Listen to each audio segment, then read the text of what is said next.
Selamat pagi Bapak Ibu dan saudara-saudaraku, apa kabar pagi ini? Semoga kita semua telah bangun dengan sehat, sejahtera dan selalu semangat dalam anugerah-Nya. Senang sekali kita berjumpa kembali sejenak bersama di hadapan Allah melalui renungan pagi edisi 24 Januari 2022. Lukas pasal 6 ayat 13 sampai 16 berbunyi, ketika hari siang ia memanggil murid-muridnya kepadanya, lalu memilih dari antara mereka 12 orang yang disebutnya rasul, Simon yang juga diberinya nama Petrus, dan Andreas saudara Simon, Yakobus dan Yohanes, Filipus dan Bartolomeus, Matius dan Thomas, Yakobus anak Alfeus, dan Simon yang disebut orang Zelot, Yudas anak Yakobus, dan Yudas Iskariot yang kemudian menjadi pengkhianat. Saudara sekalian, dipanggil menjadi murid. 12 rasul ini adalah hasil doa semalam-malaman yang dilakukan Tuhan Yesus. Sebelum mereka dilibatkan dalam pekerjaannya, mereka telah didoakan terlebih dahulu, bahkan telah digumuli oleh Tuhan Yesus. Saudara, siapakah mereka? Mereka bukanlah orang yang kaya, bukanlah orang yang terkebal dan terkuat, juga bukan orang yang berpengaruh. Mereka tidak mempunyai pendidikan khusus sebagai rasul. Mereka adalah rakyat biasa seperti kita. Namun, mereka menjadi istimewa karena mereka dipilih oleh Tuhan. Matius atau Lewi adalah pemungut pajak yang sebenarnya sangat tidak disukai oleh kaumnya karena dianggap pengkhianat bangsanya. Sedangkan Simon, orang Zelot, adalah orang Yahudi yang sangat nasionalis, yang sangat fanatik.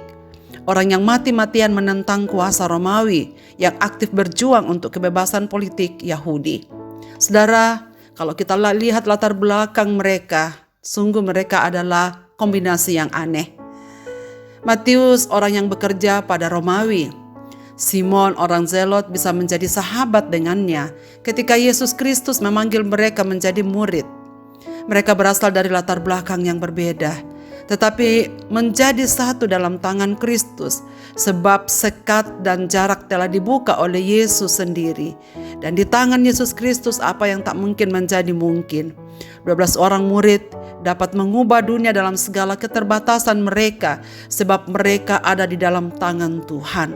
Apa yang terbatas, apa yang tidak sempurna, jika ada di dalam tangan Tuhan akan dapat melakukan perkara-perkara besar di dalam Dia. Yesus yang memanggil mereka menjadi murid, diproses olehnya, diajar dan diperlengkapi sehingga menjadi alat di tangannya.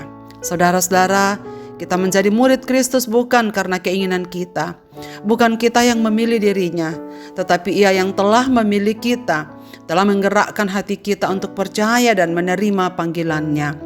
Tuhan tak pernah salah memilih dan memanggil umatnya, sebab dengan segala pertimbangan kudusnya.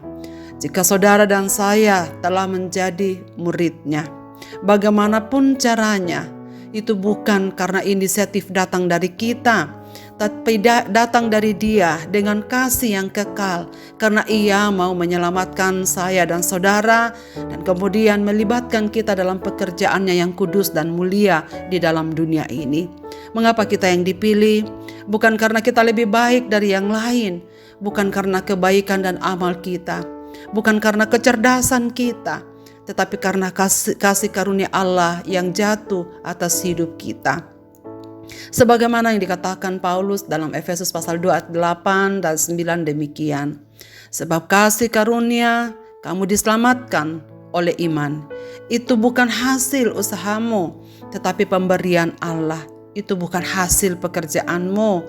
Jangan ada orang yang memegahkan diri. Karena itu saudara-saudaraku, marilah kita mengikut Dia dengan setia dan dengan kerendahan hati. Sebab hanya oleh anugerahnya kita dipilihnya, kita dijadikannya murid-muridnya, diberikan anugerah iman untuk percaya kepadanya, supaya kita bekerja baginya selagi hari masih siang. Marilah kita berdoa. Bapa di sorga, kami mengucap syukur diingatkan oleh firman-Mu sebelum kami beraktivitas di hari ini, bahkan sepanjang minggu ini. Bahwa ketika kami menjadi murid-murid-Mu, itu bukan karena kemauan dan keinginan hati kami, bukan karena jasa-jasa kami, bukan karena ada sesuatu yang lebih yang kami miliki dibanding orang lain. tetapi semua karena kasih karunia Tuhan kepada kami, karena pemberian-Mu, dan karena segala sesuatu berasal dari tangan-Mu.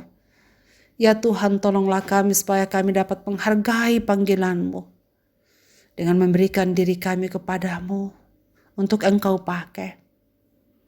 Kiranya Tuhan menolong kami untuk setia dan memiliki kerendahan hati, sebab hanya oleh anugerah-Mu kami dapat menjadi murid-murid-Mu. Dan mampukanlah kami supaya kami bekerja bagi-Mu selagi hari masih siang. Kiranya Tuhan terus memperlengkapi hidup kami, memproses hidup kami, supaya semakin layak menjadi murid-murid-Mu di tengah-tengah dunia ini. Ya Tuhan, kiranya Engkau memberkati segenap pendengar renungan pagi ini dimanapun mereka berada. Mereka yang telah merindukan firman-Mu melalui renungan pagi, Tuhan sendiri yang akan memberkati mereka. Berkatilah mereka dalam pekerjaan mereka, dalam usaha, dalam pelayanan, dalam keluarga, dan dalam bagian dari masyarakat di mana mereka mengabdi. Bapa di sorga, kasihanilah mereka dengan kasih setia-Mu. Peganglah tangan mereka, dan seluruh masalah kehidupan umat-umat-Mu ini, hamba-Mu taruhkan dalam tangan-Mu.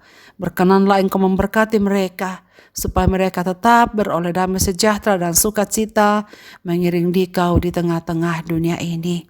Ke dalam tangan kasih-Mu Bapa, kami serahkan hidup ini. Di dalam dan demi nama Yesus Kristus Tuhan dan Juru Selamat kami berdoa. Amin.